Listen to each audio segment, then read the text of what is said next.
ಇಂದೇ ಡೌನ್ಲೋಡ್ ಮಾಡಿ ಮತ್ತು ನಿಮ್ಮ ನೆಚ್ಚಿನ ಶೋಗಳನ್ನ ಆನಂದಿಸಿ. ಪುಟಿ, ನಾನು ನಿನ್ ಜೊತೆ ಬಂದ್ಬಿಡ್ಬೇಕಿತ್ತು. ಇವಳಿಗೆ ಹೋಗೋದ್ ಬೇಡ ಅಂತ ಹೇಳ್ತಿದ್ದೀನಿ, ಅಂತದ್ರಲ್ಲಿ ಇವ್ರ ಬೇರೆ ಜೊತೆಗೆ ಹೋಗ್ಬೇಕಾಗಿತ್ತಂತೆ. ಸುಮ್ನಿರಿ ನೀವು, ನಿಮಗೇನು ಗೊತ್ತಾಗಿಲ್ಲ. ನಿಮ್ಮಿಂದನೇ ಅವಳು ಈ ತರ ಆಡ್ತಿರೋದು. ಅಮ್ಮ, ಅಂತದ್ ಏನು ಆಗಿಲ್ಲ ಅಮ್ಮ, ತರ್ಚಿದೆ ಅಷ್ಟೇ. ಆ ಡಾಕ್ಟ್ರು ಸುಮ್ಮನೆ ಇಷ್ಟು ದೊಡ್ಡ ಬ್ಯಾಂಡೇಜ್ ಕಟ್ಟಿದ್ರು. ಏನು ಬೇಜಾರು ಮಾಡ್ಕೋಬೇಡ, ಸುಮ್ಮನಿರು. ಅಲ್ಲಕ್ಕೆ ಹುಷಾರಾಗಿರೋದಲ್ವ ನೀನು? ಅಣ್ಣ, ನೀನು ಶುರು ಮಾಡ್ಕೊಂಡ್ಯಾ? ಸರಿ, ಅಡ್ಮಿಷನ್ ಆಯ್ತಾ?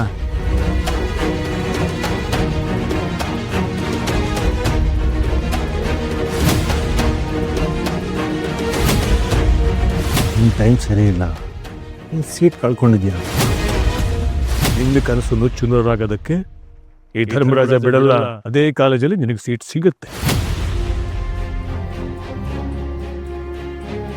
ಹ್ಞೂ ಅಣ್ಣ, ಚೆನ್ನಾಗಾಯ್ತು. ಅಡ್ಮಿಷನ್ ಕೂಡ ಆಯ್ತು. ಹೋಗ್ಲಿ ಬಿಡು, ಅಡ್ಮಿಷನ್ ಆಯ್ತಲ್ಲ. ಆದ್ರೆ ಇನ್ಮೇಲೆ ಈ ಥರ ಅಡ್ವೆಂಚರ್ಗಳೆಲ್ಲ ಮಾಡಕ್ ಹೋಗ್ಬಿಡಮ್ಮ ನೀನು. ಸಂಜೀವ, ನಾಳೆಯಿಂದ ಮದ್ವೆ ಕೆಲಸಗಳು ಶುರು ಆಗ್ತಿದೆ. ಲಗ್ನ ಪತ್ರಿಕೆ ಬೇರೆ ಕೊಡಕ್ ಹೋಗ್ಬೇಕು. ನೀನ್ ಈ ರೀತಿ ಗಾಯ ಮಾಡ್ಕೊಂಡ್ ಬಂದಿದ್ಯಲ್ಲ, ಈಗ ಬೀಗ್ರೇನಾದ್ರೂ ಕೇಳಿದ್ರೆ ನಾನು ಏನಂತ ಉತ್ತರ ಕೊಡ್ಲಿ? ಅಮ್ಮ, ಏನು ಆಗಿಲ್ಲ ಅಮ್ಮ, ಸರಿ ಹೋಗುತ್ತೆ. ನಾಳೆ ಅಷ್ಟರೊಳಗೆ ಗಾಯ ಒಣಗಿದ್ರೆ ಈ ಬ್ಯಾಂಡೇಜಿನ ಅವಶ್ಯಕತೆನೂ ಇರಲ್ಲ. ನೀನ್ ಬೇಡದಿರೋದಕ್ಕೆಲ್ಲ ತಲೆ ಕೆಡ್ಸ್ಕೊಂಡು ಟೆನ್ಷನ್ ಮಾಡ್ಕೋಬೇಡ. ಬರೀ ಇದೇ ಆಯ್ತು ನಿಂದು ಅಧಿಕ ಪ್ರಸಂಗತನ. ಟೆನ್ಷನ್ ಮಾಡ್ಕೋಬೇಡ, ಟೆನ್ಷನ್ ಮಾಡ್ಕೋಬೇಡ. ಅಲ್ಲ ಕಣೆ, ರಾಶಿ ರಾಶಿ ಕೆಲಸ ಬಿದ್ದಿದೆ, ಟೆನ್ಷನ್ ಮಾಡ್ಕೋಬೇಡ ಅಂದ್ರೆ ಆಗದೆ ಇರುತ್ತೇನೆ. ಚಿಕ್ಕಮ್ಮ, ನಾನಿದ್ದೀನಿ, ಚಿಕ್ಕಪ್ಪ ಇದ್ದಾನೆ, ನಾವು ಇದೀವಿ ತಾನೆ, ಕೆಲಸ ಮಾಡ್ಕೊಡ್ತೀವಿ ಬಿಡಿ. ಓ ಅಣ್ಣ, ಈ ಬ್ಯಾಂಡೇಜ್ ತೆಗಿಯೋ. ಈಗೇನಮ್ಮ ಕೆಲಸ ತಾನೆ, ಏನು ಅಂತ ಹೇಳು, ಪಟ ಪಟ ಪಟ ಅಂತ ಮಾಡಿ ಮುಗಿಸ್ತೀನಿ. ಈ ಗಾಯ ಎಲ್ಲ ಒಂದ್ ಲೆಕ್ಕನ ನನ್ಗೆ. ನಡಿ.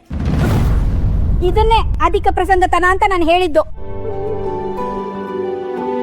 ಲಕ್ಕಿ, ಸಾಕು ನಿನ್ ತಲೆ ಹರಟೆ. ಸೀದಾ ಒಳಗೆ ಹೋಗಿ ರೆಸ್ಟ್ ಮಾಡು. ಹೋಗಿ ಮಲ್ಕೋ. ನಾಳೆ ಅಷ್ಟೊತ್ತಿಗೆ ಹುಷಾರಾಗ್ತೀಯ. ಮದ್ವೆ ಹೊತ್ತಿಗೆ ಸ್ವಲ್ಪ ಚೆನ್ನಾಗಿ ಕಾಣಿಸ್ಕೋ. ಬರೀ ನಾನೇನಾದ್ರೂ ಹೇಳಿದ್ರೆ ಬಾಯಿ ಬಡಿಕೆ ಅನಿಸ್ತೀನಿ. ಇವ್ರು ಮಾಡೋದೆಲ್ಲ ಸರಿಯಾಗಿರುತ್ತೆ ಅವಾಗ. ಲಕ್ಕಿ, ನೀನು ಹೋಗಿ ರೆಸ್ಟ್ ಮಾಡು. ಚಿಕ್ಕಪ್ಪ ಬನ್ನಿ, ಚಿಕ್ಕಮ್ಮಂಗೆ ಏನು ಕೆಲಸ ಆಗಬೇಕೋ ಅದನ್ನು ನಾವು ಮಾಡೋಣ.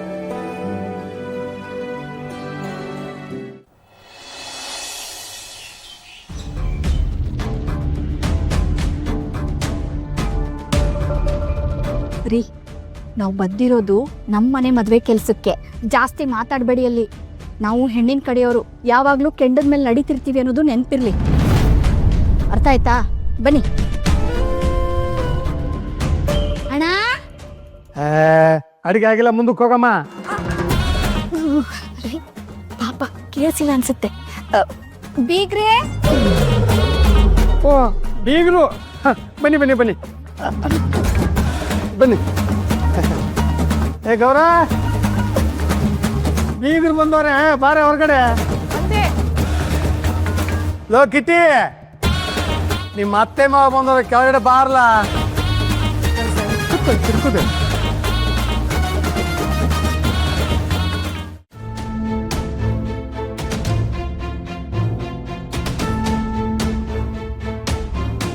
ನಿಮ್ಮ ಅತ್ತೆ ಮಾವ ಹೆಂಗಿದ್ದಾರೆ ಅಂತ ಕೇಳೋಣ ಅಂತಿದ್ದೆ, ಅವರೇ ಬಂದರು, ಒಳ್ಳೇದಾಯ್ತು.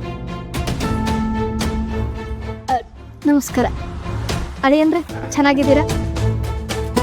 ಏನಿಲ್ಲ, ಕಿಸಿತಾ ಇದೆಯಾ? ಬಾಯ್ ಬಿಟ್ಟು ಮಾತಾಡು. ಬಾಯ್ ಬಿಟ್ರೆ ಶೋರ್ ಆಗುತ್ತೆ. ಅದು ನನ್ನ ಮಗನಿಗೆ ಸ್ವಲ್ಪ ಸಂಕೋಚ ಜಾಸ್ತಿ, ನಿಮಗೆ ಗೊತ್ತಲ್ಲ. ಇನ್ನೇನು, ಚೆನ್ನಾಗಿದ್ದೀರಾ? ನಾವು ಚೆನ್ನಾಗಿದ್ದೀವಿ. ಇವತ್ತೇ ಮದ್ವೆ ಕಾರ್ಡು ಬಂತು. ಮೊದಲನೇ ಪತ್ರಿಕೆ ನಿಮ್ಗೆ ಕೊಡೋಣ ಅಂತ ಬಂದ್ವಿ. ಕೊಡ್ರಿ.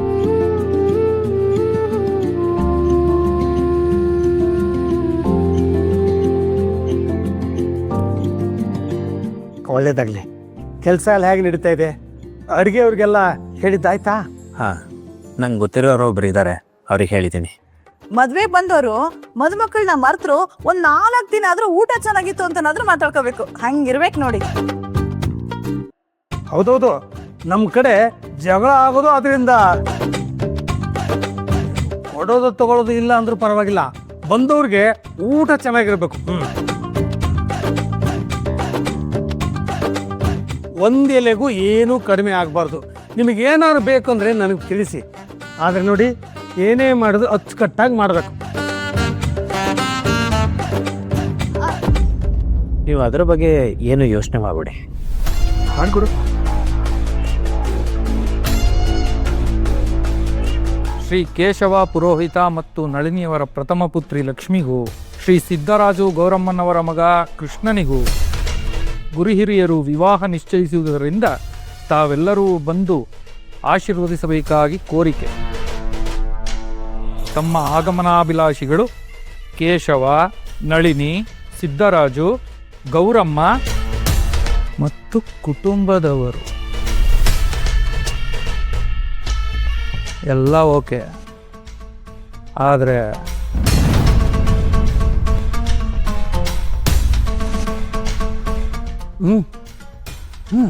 ಏನಾಯ್ತು ಪಟೇಲ? ಮದುವೆ ಕಾರ್ಡಲ್ಲಿ ನನ್ನ ಹೆಸರು ಹೇಳಿ. ಏನು ಮದುವೆ ಕಾರ್ಡಲ್ಲಿ ನಿನ್ ಹೆಸರು ಇಲ್ವಾ?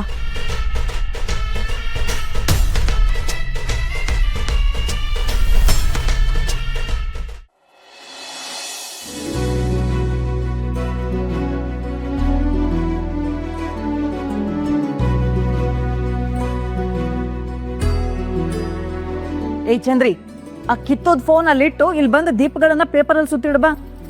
ನೀನೇ ಸುತ್ತಿಡಮ್ಮ. ಯಾಕೆ? ನೀನ್ ಸುತ್ತಿಟ್ರೆ ದೀಪಗಳು ಸೌದೋಗ್ತಾವ ಇಲ್ಲ ನಿನ್ ಕೈ ಸೌದೋಗುತ್ತಾ? ನನ್ನ ಪಾಡಿ ನಾನು ಇರೋದಕ್ಕೆ ಬಿಡಲ್ಲ ಅಂತೀಯಲ್ಲಮ್ಮ ನೀನು.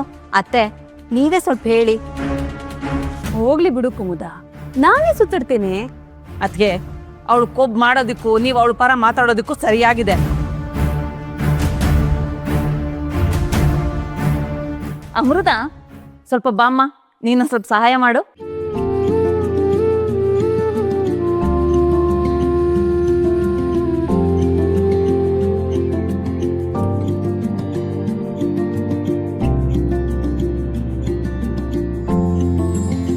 ಏನು ಸಂಜೀವ, ಇವತ್ತು ಬೇಗ ಬಂದ್ಬಿಟ್ಟಿದ್ಯಾ? ಹಾಂ ಅತ್ತೆ, ನಮ್ಮ ಸೋಷಿಯಲ್ ಟೀಚರ್ 4 ದಿನ ರಜೆ ಹಾಕಿದ್ರಲ್ಲ, ಅವ್ರ ಕ್ಲಾಸ್ ಪೆಂಡಿಂಗ್ ಇತ್ತು. ಒಂದು ಪೀರಿಯಡ್ ಬಿಟ್ಕೊಡಿ ಅಂತ ಕೇಳಿದ್ರು, ಅದಕ್ಕೆ ಕೊನೆ ಪೀರಿಯಡ್ ಬಿಟ್ಕೊಟ್ಬಿಟ್ಟು ಬಂದೆ. ಅರೆ, ಇದು ನನ್ನ ಫೇವ್ರೇಟ್ ಕೆಲಸ. ಅಮೃತ ಅವರೇ ಕೊಡಿ, ನಾನು ಮಾಡ್ತೀನಿ ಇದನ್ನ.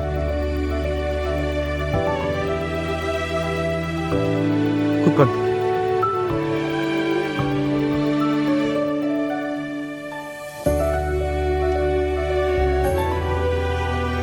ಅಮ್ಮ, ನನಗೊಂದು ವಿಷಯ ಹೇಳೋದೇ ಮರ್ತೆ. ಏನು? ಲಕ್ಕಿಗೆ ಕಾಲೇಜಲ್ಲಿ ಅಡ್ಮಿಷನ್ ಸಿಕ್ಕಿದೆ ಅನ್ನೋ ಒಂದು ವಿಷಯ ಹೇಳ್ಬೇಕು ಅಂತ ಸ್ವೀಟ್ಸ್ ತಗೊಂಡು ನಾನು ಯಜಮಾನ್ರ ಮನೆಗೆ ಹೋಗಿದ್ನಲ್ಲ, ಹಾ. ಅಲ್ಲಿ ಹೋದ್ಮೇಲೆ ಗೊತ್ತಾಯ್ತು ಆದಿ ಅವ್ರಿಗೂ ಅದೇ ಕಾಲೇಜಲ್ಲಿ ಸೀಟ್ ಸಿಕ್ಕಿದ್ಯಂತೆ. ಓಹ್, ಹೌದೇನಾ? ಅಂದ್ರೆ ಈಗ ನಮ್ಮ ಆದಿ ಮತ್ತೆ ಲಕ್ಷ್ಮಿ ಇಬ್ರು ಒಂದೇ ಕಾಲೇಜಲ್ಲಿ ಓದ್ತಾರಾ? ಹೌದು ಅತ್ತೆ. ಸ್ಮೈಲ್.